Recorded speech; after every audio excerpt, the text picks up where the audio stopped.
Hello and welcome to Double O Neal. My name is Tris and I'm going to talk to you today about going to the Vale of Rheidol.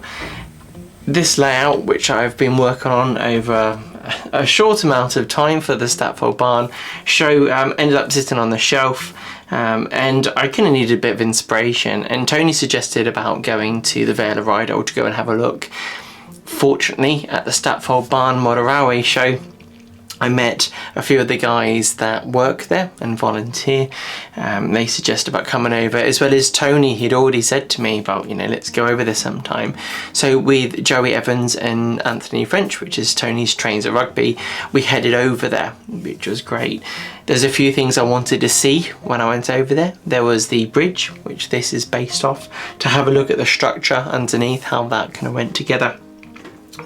Look at the handrail that's on the side and get an idea of how close I got to it, or how far away I really was. Then you have the station area that I like. I'll just get the station into the shot. Obviously, seeing it is the best way of seeing detail and things like that. Looking at the water tower and the buildings, this isn't a direct copy of one of their stations or one of the small stopping points. I don't know if they're halts or what they'd be called, but to have a look and see what else I could add to this layout based on what I've seen there. And I wanted to measure myself up against the water tower because I've based off pictures, so I don't know the sizes exactly, and actually what I want to do is go and see it so then I can measure it. So without talking any further, let's head on over.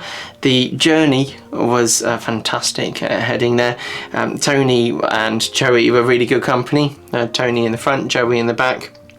And Joey had his Vale of Rheidol book. He had a big thick book, and he was letting us know bits and bobs about the Vale of Rheidol as we were going there, and then he fell asleep a bit later on. And Tony was fantastic as always. I was asking him lots of railway questions, so I'm sorry Tony if I bore you a bit too much.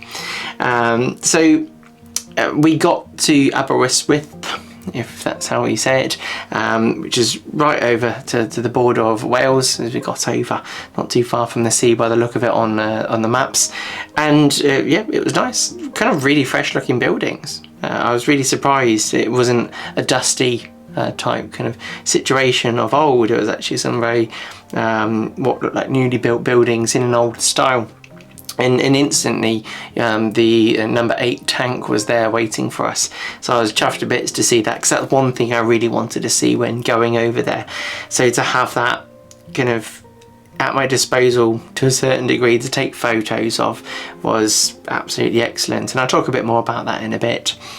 When we got there, it was quite foggy. That we were a bit disappointed as we were going in, because you could barely see the mountains as you're driving in because of the amount of just water vapour, the fog that was in the air. But fine, you don't get everything away all the time, and we took our chances. Actually, the day before it was actually really nice.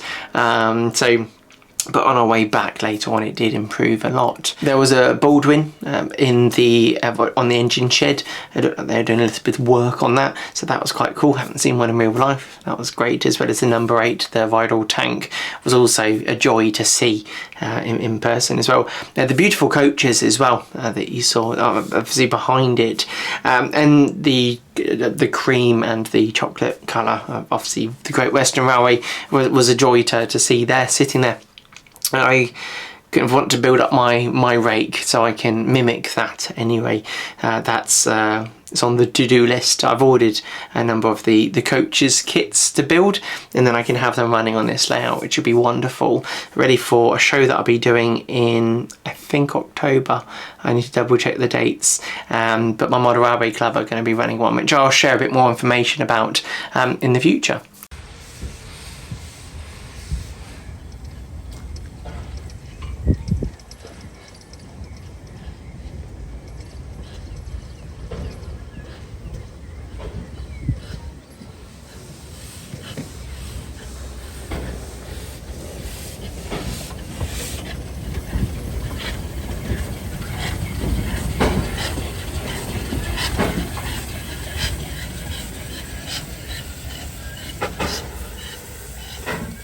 So after seeing the loco run around getting some water and bits, Jack was kind enough. Jack was the driver slash fireman for the day. I didn't actually get the name of the gentleman standing with him, working with him, but I'd met Jack at the Statfold Barn show, so that was cool. And I said, I've got a GoPro, is it alright if we put that on?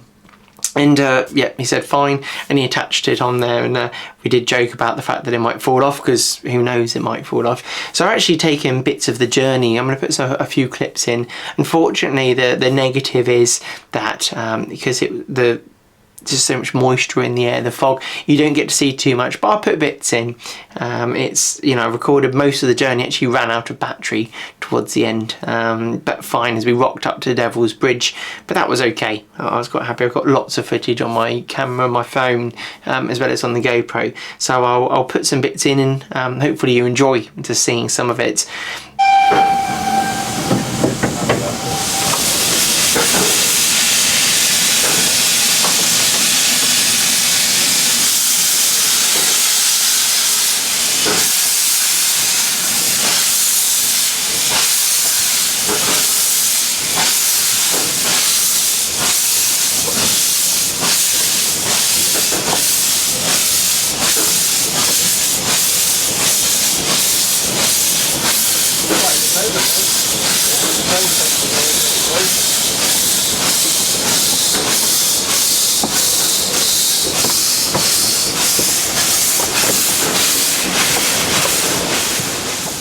The climb up the hill was cool. Started out pretty flat. First we went, obviously we left the station, and we headed out, and we crossed a road and then went over the bridge, which was nice. I only saw it from above, but that was really, really cool.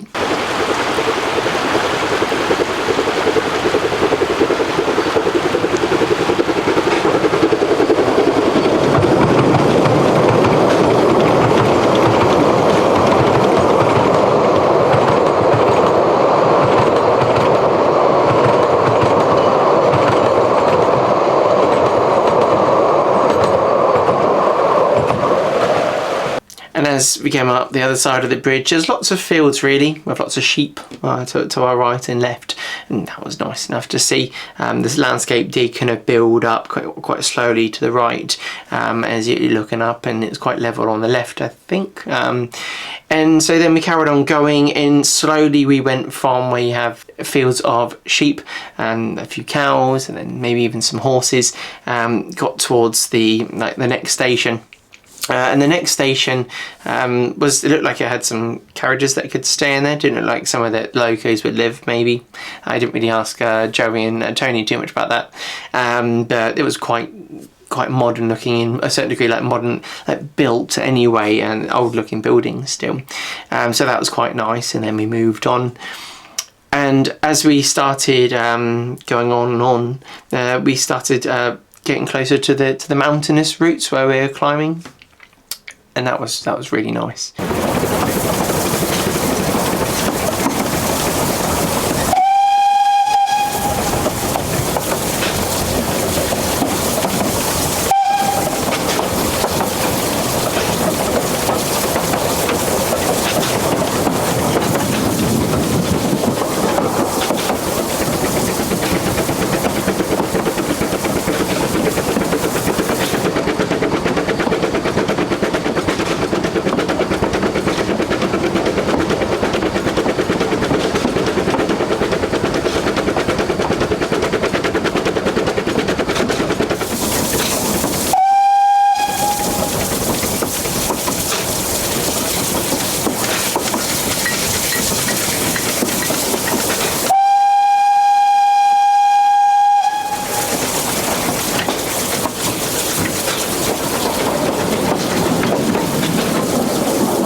On the hills, it was fantastic, or mountains. You can actually see so much even though it's foggy, you could see through it, but on the way down we could see a lot more of that, and I did capture some bits, so hopefully I've got some footage to give to you whilst I'm talking about this now. But as we're going up, you could see the rivers or lake or whatever you want to call it. I think it was a river, and there was some, it looks like a dam in one area, so when I say the lake, and it was just nice, and it was quite pleasant actually, that bit. But the bit where got me quite excited was actually when we rolled up to the station. I can't remember how to say it, so Jack's going to help us. So I've got a question for you.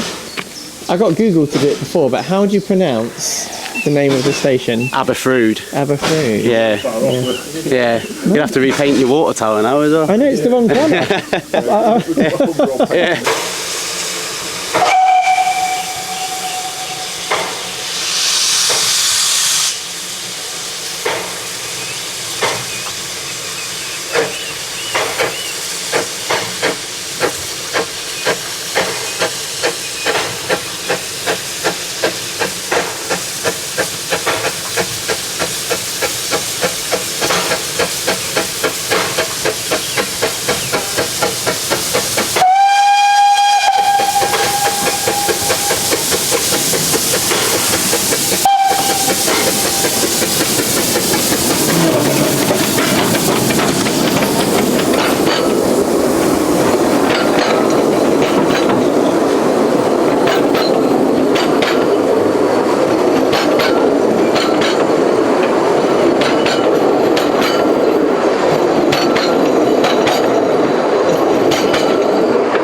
So at this station, I started snapping some pictures of my camera. You know, we hadn't got out at this point, but later on we did go back there.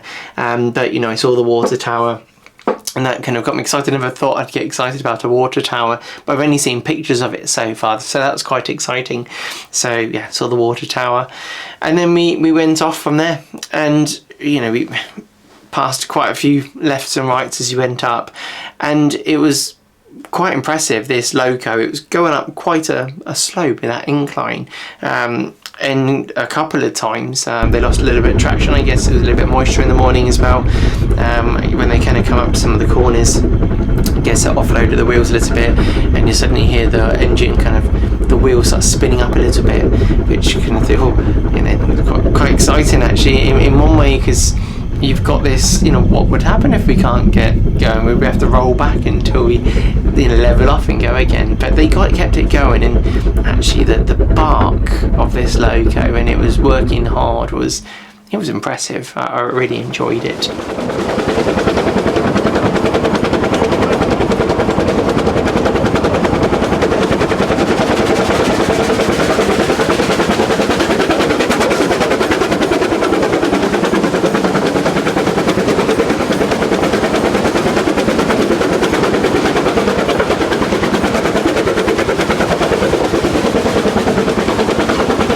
So as we got to the top, we arrived at Devil's Bridge.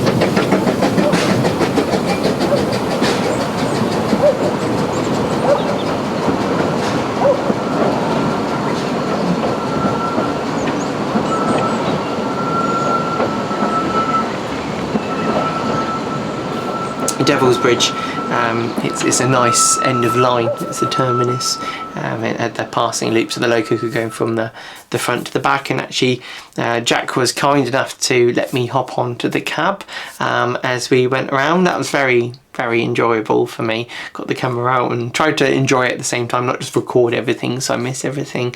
So that was quite nice. I'll just show you that now. First to go. I missed lifted the vent, you can see the bridge now. Yeah, couldn't when we got in.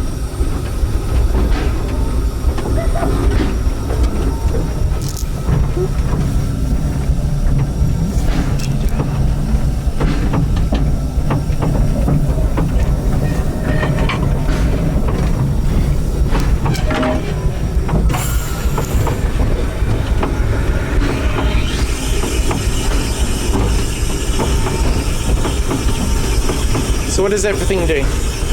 So I've got the Vyman's injector on at the minute. Okay. That's filling the boiler up a bit just to kill the pressure. Okay. I'll drop it back down. Yeah, just to knock it back a bit. Yeah. So I've got to get off and change the point now, see? Okay. So I'm just trying to set myself up a little bit. Think ahead. You've got your working pressure there, so the safety valve's So lifted. your red line's a bit you're after. That's it. That's your working pressure. I see. Just squeeze through there then.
Yeah. It was off again when we came down there now.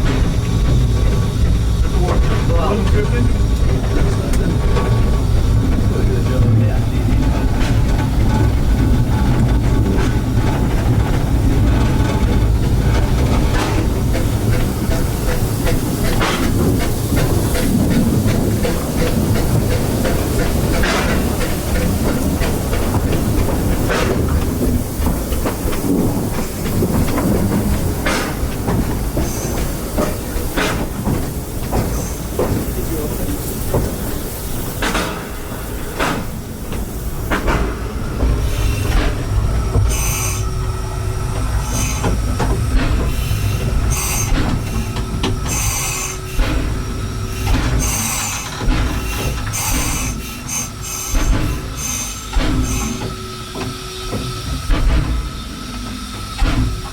From that we had some sandwiches, I had some drinks and just had a good old chat. We waited about an hour before heading back, and in that time I was able to have a nice chat with Jack and ask him about himself, the loco and the railway. So I'm here at the Vale of Rheidol with Jack, our fireman today. Yeah, and we enjoyed the long route up. I'm here with Tony. Joey's holding the camera. Thank you, Joey. And we were in the carriage, at the open carriage at the end, right behind you. I think you saw us. And Jack was kind enough to put the my GoPro on the loco, so hopefully we got some good footage from that. But we were a bit worried about it tumbling away, weren't we? We were, yeah. So actually, tell me a bit about yourself, what you've been doing with the railway, how long you've been coming. So I've been here on the paid staff for the last 10 years. I started as an apprentice, worked through the grades from cleaner through to fireman and later driver. I'm fireman today. I was driving on the weekend, so we all do a bit of a mix-up amongst ourselves with all the staff. During the winter months, I'm normally dropped back onto the P-way, so do about a mile of relay each winter, maintain fencing and line side maintenance, things like that. And very much enjoy my job. So yeah. So what else have you been involved? Is it Vale of Rheidol is everything for you, or have you been involved in any other rallies? I'm local to the Rheidol, born in Aberystwyth. Okay. So it's got quite a sort of close attachment to me. It's built in. But I was a volunteer on the Tallaghfin in Towyn, which is South Snowdonia National Park. Okay. At 14, and then later on the Festiniog at 16. So, but nowadays I just tend to stick here. Yeah, so you've always known what you want to do? Yeah, since a young age. That's wonderful. There'll be a lot of people kind of, envious is probably the wrong word, but it's, you know, they love to do what you're doing. So it's wonderful that you're doing what you're doing. And you come across really well. Obviously I met you at the Stapfold Barn. You said hi, which was very kind of you. You'd seen this series, which this is kind of capping off the series. And so it's very kind of you to come and say hi with your colleagues at the time, weren't you?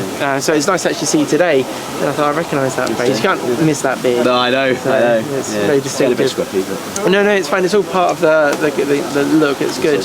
Is there any facts about the Vale of Rheidol that we don't already know?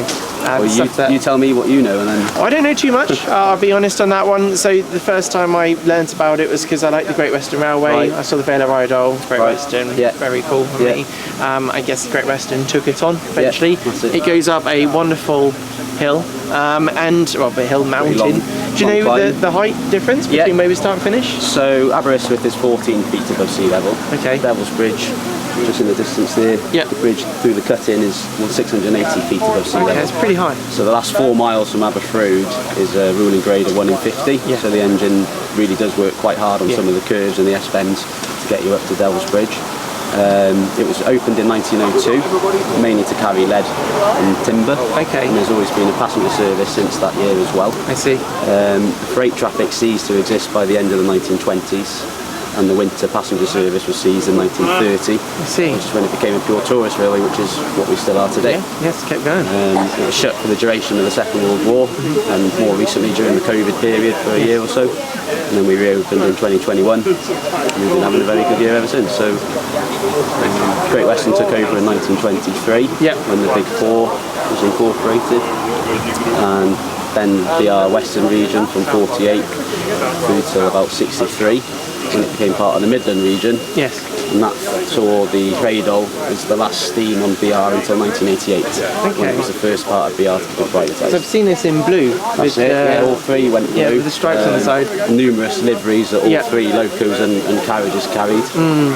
Number 9 was like an ochre yellow in the 80s. Okay. It's like a heritage-sponsored livery, which is what the original 1902 Met Calfs were painted in, or as close as they could get at the time. But the livery you see now is the as-built 1923. My Swindon. favourite one, if I'm honest.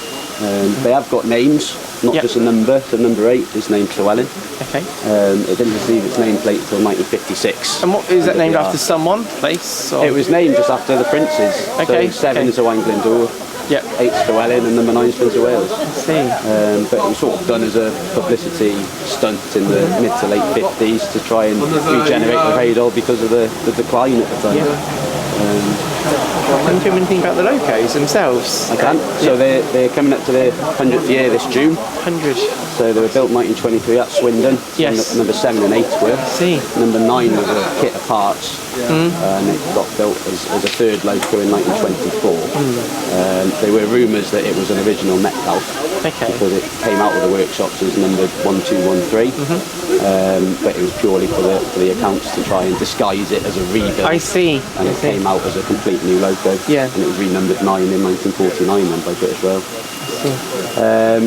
We've been on coal now for the last 10 years. Okay. They were oil fired from the mid-70s, okay. and originally built as coal burners. I see. We're still burning Welsh coal, That's which is what wonderful. works best on these things. That's good. Working pressure on them is 165 pounds per square inch Okay. on a saturated boiler, so it's quite a wet steam rather than Okay. superheated.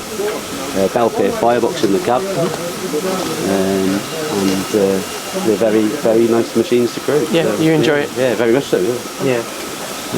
All the valve gears original, Yes. cylinders, frames, wheels, etc. The boilers are original, although they had new steel boxes about 20 years ago. So it's been quite an efficient loco. Oh, very much so. Yeah. Yeah. Number 7 was withdrawn in the late 90s, and it sat out of service for a good 25 years until 2019, Right. which was the first year we had all 3 in service for a good 30 odd years, 35 years. So not since VR days that was seen. But 9's currently waiting to have a 10 yearly, hopefully later this year. Yeah. So you've had 10 years on the line. Yeah. What's your favourite part of the line? Probably the last mile Okay. from Rouvron where the mine is. You've got the reverse curves all the way up to the top, and there's a very nice view looking Yes. down at where the Devil's Bridge waterfalls are. So Devil's Bridge itself, the famous 3 bridges down the road from the station, Okay. which a lot of the passengers are quite mistaken for. They Okay. think that the train takes you to the waterfalls I see. or past the falls. So you have to go a bit You've further. got to walk a little bit further. But you can see the Havard Hotel in the distance, and it's just a very nice view. We couldn't see anything today because it's No. been Bit unfortunately a muddy. very frost, Yeah. the misty day. Yeah. Driving in the clouds. That's it. It might lift a bit by the time we go back down the hill. I'm gonna have to come back again when it's a glorious day. But Tony took some pictures a while ago and shared them with me that I've put on the previous videos, and it's quite stunning, the views that you can see. And I can imagine when you can see what's going on underneath, you can imagine how that looks. Oh yeah. So it's a dream job for you. Like, you know, obviously you're in an office, you've got a window. I've got a window, I've got a view. You've got a view. Yeah. Haven't you? So it's wonderful. Anyway, I'm going to let you carry on with everything. Thank you so much. You're welcome. And you have a good day. Yeah, and you. Thank you. It was wonderful to talk to Jack about the loco, and I asked him if he kindly take a few snaps of pictures of above the loco, because the little model that I've created, my little, I don't know what it would be as a number, but my 040 Rheidol tank, there's a few details I'd like to add to it now since seeing that, because in the pictures you can't always see that. Obviously they're not taking pictures to benefit me in that way. Some, you know, almost engineering drawing type things aren't there for me, at least, to get hold of. Maybe there's some are some out there. I know Model Rail were going to make the 262 of the Rheidol tank, and that'd be wonderful. It'd be nice to get a couple of them when they come out, and apparently that is happening, which is quite wonderful, and I could have a couple running on this with my 040. I'd like to do a couple more of my 040s. I've actually ordered some of the Percy chassis from the Bachmann N-Gage at Loco, so Tony's ordered one of them in for me. So once that's done, I'm going to try and fashion it on and figure out a way to do that, because that'll be pretty exciting. We then left Devil's Bridge. That was very enjoyable. It was just a roll down all the way. Actually a little bit cold on the way down because we were on the opposite end of the loco and the wind was coming into the open carriage that we had. But it was nice because actually the weather was nice on the way down to a certain degree. We could see more, and we were like, oh, okay, fine. It's just the way that things are. But the loco pulled us down quite nicely, went past again the stations and thing, and I recorded a few bits as I did that, so that was nice. Very enjoyable to just see and soak it all up and ask the Joey and Tony various questions along the way. Hopefully they put up with me. But they seemed to not mind me too much. So we got back down to the bottom, and the plan was to race the loco back to then get some viewing points for the loco coming past. So you would have seen some of those shots already, but that was nice. And whilst I was there, I took some pictures of the bridge. That was one of the first places we took a picture of it. So we got off at the road crossing, walked along, and then you could actually get down to the stony area where some people were walking their dogs at the time, and I could see the structure underneath and actually see what have I missed. And I was kind of happy with what I did. A couple little bits I'd change if I did it again, maybe. You know, because I think I captured the essence of it. Someone complained to me at the Statford Barn show that I hadn't put some supports between the trestles that went up. I thought, well, maybe they're right, but I didn't see any in the picture. Maybe I missed it. But getting up to close, it's the same as what I did. Just some central supports that are quite close to where the track is. So that was great. The one area that I would like to improve is across the bridge is to add a handrail. Solder some bits of brass wire together maybe and stick that in place just to represent that. The stones that are down on the floor are a you know, white and grey type stone gravel, so I might add a little bit of that down at the bottom of mine, which would be good, and add some more little bushes in here and there that are growing over. So I look forward to doing that, and add maybe a little bit more water at the same time. But apart from that, I'm happy. Actually at the show, when I started recording from a different angle, I could see there were areas of the trestle that I hadn't painted, so I need to get in there and paint it. As well as actually looking at the colour of the trestles in real life, they had a grey-brown kind of colour to them, so I'd like to paint them that colour as well, because mine are quite dark brown. So we got to the station, and we looked at the water tower, and I said to Tony, can you take a picture of me standing by it? So what I've got is my model of me, and if I just put me here, hopefully I don't fall over, you can see the height of me there, and then you can see the height of me with it on the station. And that was quite exciting for me to do, because I know how tall I am. So now I've got that image, I'll be able to work out the rest of the sizes. Took a few more close-up shots of various bits so I can add in some pipes, change some details, and just make some bits a bit more authentic. And for my own kind of enjoyment, it's not going to change anyone else's life by me doing that, but it's going to tick some little boxes where you get details a bit better. They had barrels chopped in half with what will be flowers growing out of them, but that's a more apparently modern thing they've done since then, just to make it look a bit prettier.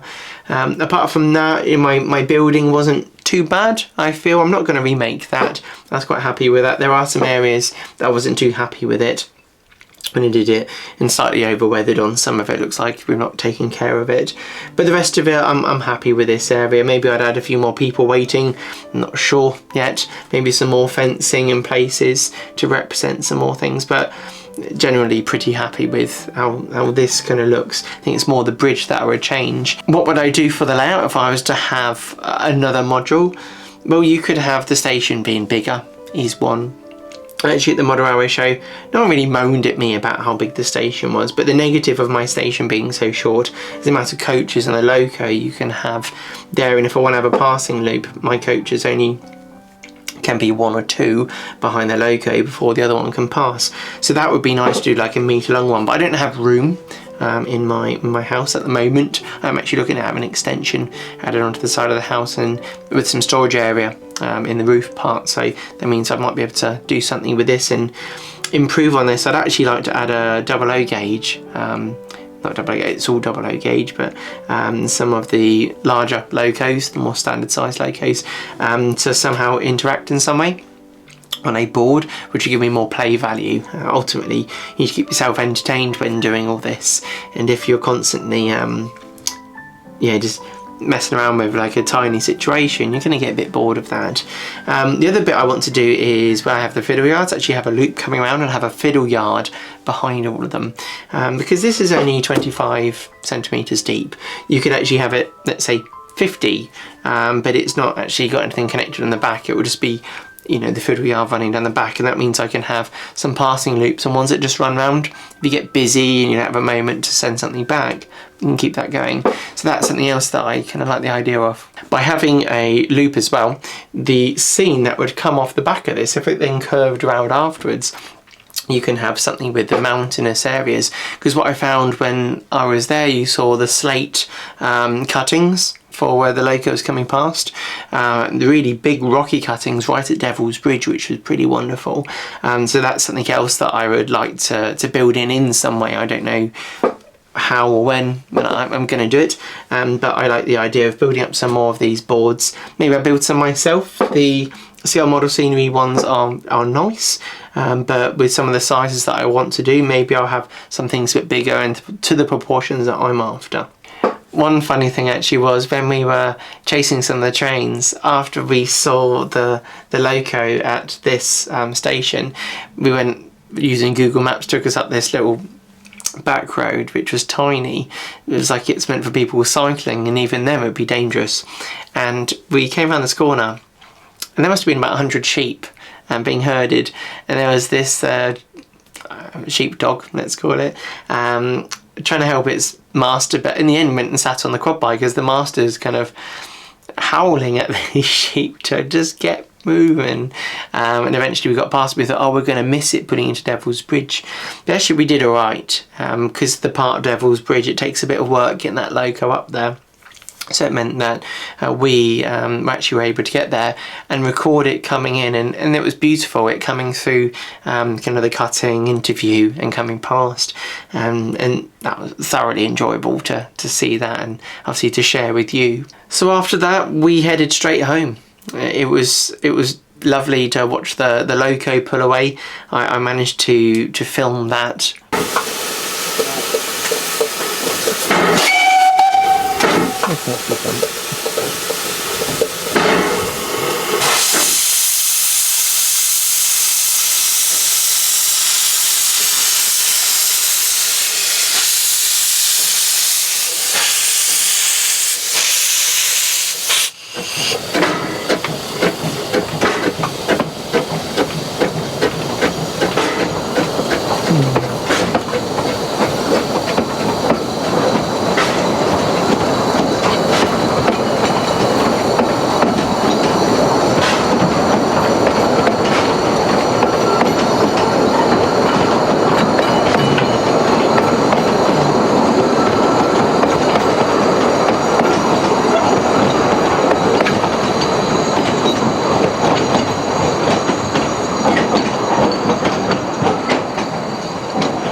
was gone, I went and grabbed a drink, a bit of something sugary to eat, because we now had a 3.5 hour drive to go back to Tony's Trains of Rugby to drop off Joey and Tony, and then I had another drive home because I had to continue east.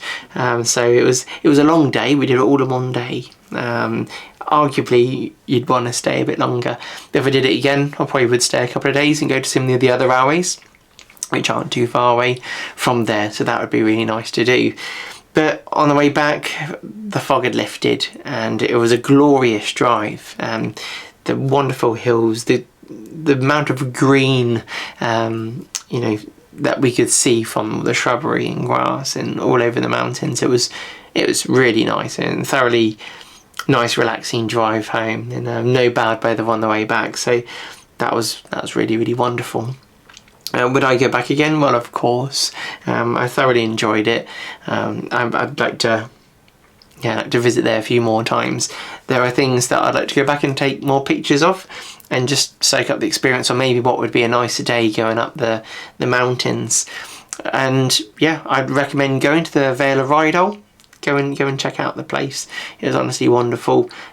Keep this place running. It's always great, as well as any other railway that's out there. Anyway, as for the series, I have more to come for the layout, but for now I'll probably stop the series, and then we'll introduce a new series to do the narrow gauge. The locos that I want to build for the layout, they will come. But I'm going to do a bit more on the loft layout. As you've probably seen, I've been making some progress on that. So these are going to sit on the shelf for a bit, but I'm going to be thinking about what I want to do. Probably something towards end of August, September, ready for the October show. I'd like to do some things to kind of get things improved for running at a show. Anyway, thank you for watching and listening to everything I had to say about it. I hope you enjoyed it. I hope you enjoyed seeing some of the scenes that were recorded. I hope I did the Rheidol guys and girls that work there and volunteer proud with my video that I've done for it, because I've enjoyed sharing everything and actually going through the edit of making this video. Thank you to my subscribers, everyone that's been watching this series. It's been thoroughly enjoyable reading your comments about what I've been up to on each piece, and then meeting you all at Stafford Barn Show. That was wonderful, being able to talk to you all. And some of you say, oh, and I saw sort of the build of it, and I thought I'd come to the show, and you know, they met me in person. That was wonderful, really wonderful. So makes you want to do that again, if I'm honest. Not kind of an ego trip, but just kind of that satisfying approach to, you work hard on something and then you go somewhere and then people seem to enjoy it and they smile and they look at it and then they got their cameras out on their phone recording, and you're like, oh, they like it. That's awesome. So I'm not gonna complain about that ever. So I'd like to do a bit more of that. Thank you to the comments, like I said, that have come in. Thank you to the likes that happen on the likes and the comments and the views. They help push the channel, and you're working very hard to try and produce these videos. So when you end up having these good views from videos and fantastic feedback, whether it's positive or negative, you know, you've watched it and you've told me what you think, if you like it or not, it's nice to hear. It makes you want to keep working. Thank you to my patrons and my channel members. Obviously your help is always welcome and really appreciated, so thank you very much. Anyway, I'm gonna go. You take care of yourselves, don't work too hard, enjoy model railways, never get stressed about it, stop doing it for like maybe an afternoon if you're finding it stressful, and come back and go and enjoy yourself. I thoroughly enjoy doing these videos for you, and I love the feedback that I get from all of you. Anyway, take care, see you soon, and see you on the next episode. Bye bye.